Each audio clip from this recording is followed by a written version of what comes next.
obviously, seeing guys before the game and everything and stuff like that, throughout my short stint here, man, it was only a month, but I had never been treated like that in a short period of time. I haven't throughout my whole career.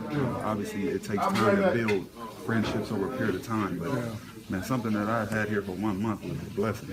I mean, from the coaching staff to the trainers, to everybody, man, they were top notch, man, and they made me feel like home in that short stint. Obviously, they didn't know what was going to happen. Yeah. But, man, they treated me like first class. No, they wasn't talking to me. Actually, it was pulling for me, to be honest with you. Oh, really? I mean, of course, I don't think they were expecting for us to win, but, throughout the crowd tonight, they were really appreciative of what I had done here for the month I was here and saying some good things and stuff like that. So, actually, right before I shot that shot, somebody in the stand said, "Oh, that's good." So I looked at him, but it wasn't no bad talking or nothing like that. No, not at all. No. We're back for part 2, and we're going to talk about some coaching decisions here. Okay. Brad Stevens did a lot of interesting things here. We finished off part 1 talking about that last play of regulation. Now let's talk about the big lineups that he went with earlier in this game. There was a point in this game in which it was Turner, Crowder, Wallace, Jerebko, and Zeller. Yes. So it's pretty much all 6'8" guys in the 7-footer. It's a massive lineup, and that is when the Celtics defense completely shut down the Pistons. The Pistons, that was the second quarter, they only scored 15 points. It was the only basically bad offensive quarter for them all game. Why did Stevens go away from that? That's a good question. Yeah, why didn't they keep going with that? I don't know. I don't know, but to see Gerald Wallace in there, that when you see a lineup over Gigi. Yeah, when you see a lineup with G Dubs in there, you know that Stevens is really reaching into his bag of tricks, and he's going deep into his into his mind, into his schemes of the rotations to do that. So that was interesting. To answer your question, why did they get away from that? I don't know if it was an offense. They couldn't do what they wanted to do on offense with that happening. No question about that with that lineup. Yeah. Right. So I think that may have something to do with it down the stretch. He was trying to get some offense going, although he did put Wallace in there late in the fourth. But yeah, in general, it's a good question. I don't know why you got away from that lineup. All right, coaching decision 2. Why do you think so? I mean, for me, it was mostly offensive. That lasted for so long, but there's no offense whatsoever coming out of that lineup. Evan Turner didn't have a shot. Yeah, Evan Turner needs more speed around him to be able to be effective as a ball handler. Needs better shooting around him. Wallace, non-shooter. Jay Crowder, a consistent shooter. And then Jerebko was hitting the shot, and Zeller was solid, but nothing special. Got it. Kelly. Okay, let's talk about that. Real quick, we usually shouldn't go small. I mean, small is that's what they do. It's hard to go small against this team, even without Greg Monroe. Right. Which was, by the way, how do they not win this game with Greg Monroe out, who's been their best player all year? It was a missed opportunity. Go figure. It really was. Talk about a trap game. I don't know if they look at it as a trap game, but this is the kind of this has a feel of a trap game, which Philly was supposed to be last week, where it's a team you're expecting to win, coming in without their best player. You can debate whether or not Monroe's their best player. I think he's been pretty clearly the best player, and they just are a no-show in the last 20 minutes of the game. I mean, Pistons are coming off a game last night, a great win for them in Chicago, so they were coming in a little bit tired. And the Celtics, there's really no excuse for them to lose this game. And and Jay Crowder was asked, "Well, were you guys worn out?" I'm not sure who asked it, but I mean, and he said we didn't play yesterday. Like we were well rested for this game. We were ready to go. They were the ones flying overnight from Chicago. So before we get to Kelly Olynyk, I guess, the Hack-a-Dre strategy. It's not the first time we've seen them go hack. They did it, I think, against DeAndre Jordan earlier this year. Oh, they've done it. They've done it a bunch of times. They did it against Elfrid Payton. That's right, and that was the one I'm starting to think of. And Elfrid Payton, who had 2 triple-doubles pretty much right after that game, that certainly motivated him. I can't wait to see what Andre Drummond does. He's going to have like a quadruple-double in their next game. 20 blocks. Yeah, but that'd be pretty impressive. But that worked against Drummond. Drummond had 16 points after that. He only scored 2 more points the rest of the game. Never even got his 2020 game. But that was really just that was stemming the tide of the Pistons offense. The Pistons were trying to outrun the Celtics the entire game, and it was working, or at least the entire second half. It was working. When they did that, that really kind of held things together for the Celtics. But once Drummond went off the floor, they stopped employing that strategy. That's when things really started to fall apart. No, I agree. And when he's on the floor, you got to make a guy like that work for everything that he's getting down low, especially when you know how awful of a free throw shooter he is. Realistically, he's the worst free throw shooter in the NBA. One of. Yeah, he's shooting less than 40%. Yeah. He's definitely the worst. So, I mean, it's we talk about coaching decisions. That, to me, is an easy coaching decision. I mean, that's just numbers. That's that's first grade math right there. If you see a 30% success rate, you attack that any way you can. But yeah, like you said, the Pistons, good for Stan Van Gundy. He sees the problem and he addresses it because that's what good coaches do, and he's another good coach. So with him off the floor, like you said, that's when the Pistons started to really pick up the pace and they started to put points up. And when you're hacking a guy, you're stopping the flow of the game, you're slowing things down, you're getting them out of rhythm. But once he's off the court, you can't do that. For one, he must have been a really good basketball coach when you were in first grade. I crushed it. Yeah. So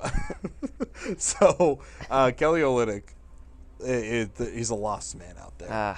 It's tough to watch sometimes. We're seeing shades of Scalabrine. I know you and I both love Scal, but as an offensive player, he was kind of maddening to watch for the second half of his career. He would basically get the ball in the triple threat and then just keep kind of hesitating, not knowing what to do, looking around, panicking. And we're seeing Olynyk is really doing that right now. He's shooting like garbage ever since he came back. He's been about 11 games or so since he returned. Streaky. And he's only had 2 really good shooting games. At OKC game, he was lights out in that game. He had 20 points in like 23 minutes. But besides that, in that Memphis game here in the Garden, he's been like 1 for 6, 3 for 9. Yeah. Tonight he went 1 for 9. It was his worst performance pretty much yet. And it was in a game in which he was going to match up against Greg Monroe, and he didn't have to do that because Monroe was out. So tonight should have been a night where he really dominated shooting the ball. I think there might be like sign of some kind of like identity crisis that he's going through right now. Like, what is he? What type of a player is he? Is he an inside? Is he going to be a guy who's going to play inside? Is he going to be a guy who's going to play outside? I mean, he's a stretch 4. You should be able to embrace that. Right, but I think he struggles with taking the outside shot or driving to the hoop, and that's why he's like the pump fake king. Like, he'll pump fake every outside shot, and then he'll dribble, drive, and then he'll pass. Like, it's really, like you said, sometimes it is maddening to watch. You just kind of want him to get way more aggressive on offense and sort of take initiative. I don't know what gets him going, like, on offense. I don't know if there's, like, I don't think I've really ever seen him, and that just might be who he is. He's not a guy who really gets fired up out there. Like, for example, Jay Crowder, he can get fired up pretty easily. Jeez. Or even, like, Avery Bradley, you see him get fired up out there sometimes.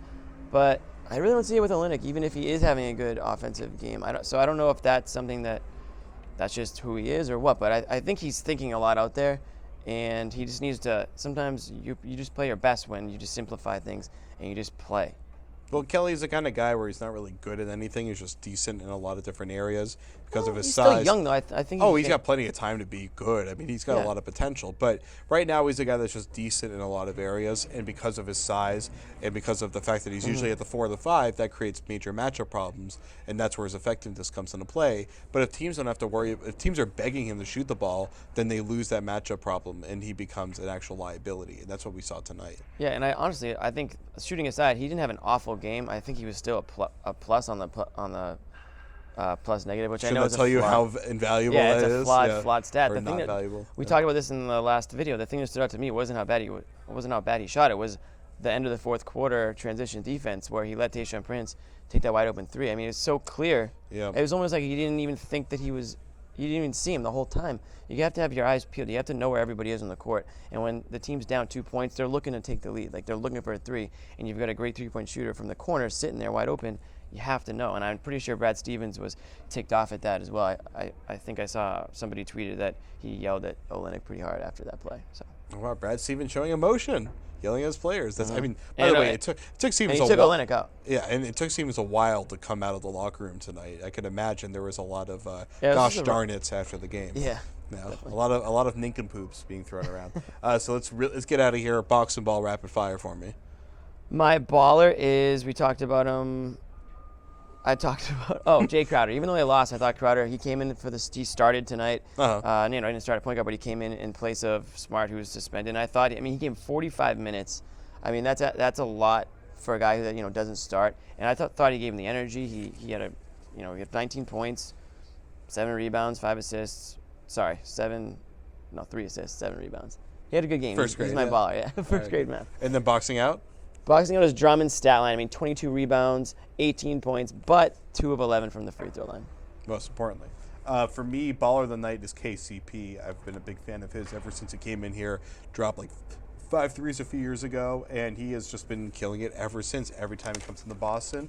So we'll wrap it up there. And, of course, stat line, Reggie Jackson. His stat line was phenomenal. Almost triple-double. He was just 1 rebound shy of a triple-double. So that's going to do it for us here. We'll be back soon. Wednesday. I can't remember. Wednesday, that's right, for Miami. Of course, which will be a very vital game. So we will definitely see you then.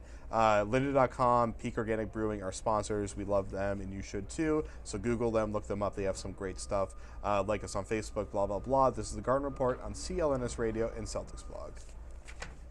Yeah, it's the toughest one, I think. I wanted to win tonight, and, but, that's the good thing with the NBA. We're jumping on a flight, and we're playing tomorrow night, so just got to keep our heads up and play good tomorrow. Is it the toughest one because it came against your old team? Both, after losing 2 in a row on a road trip, you want to come home and show the fans that we're ready for this push. So it's a tough loss, but, like I said, there's a new game tomorrow, and that's the good thing with the NBA.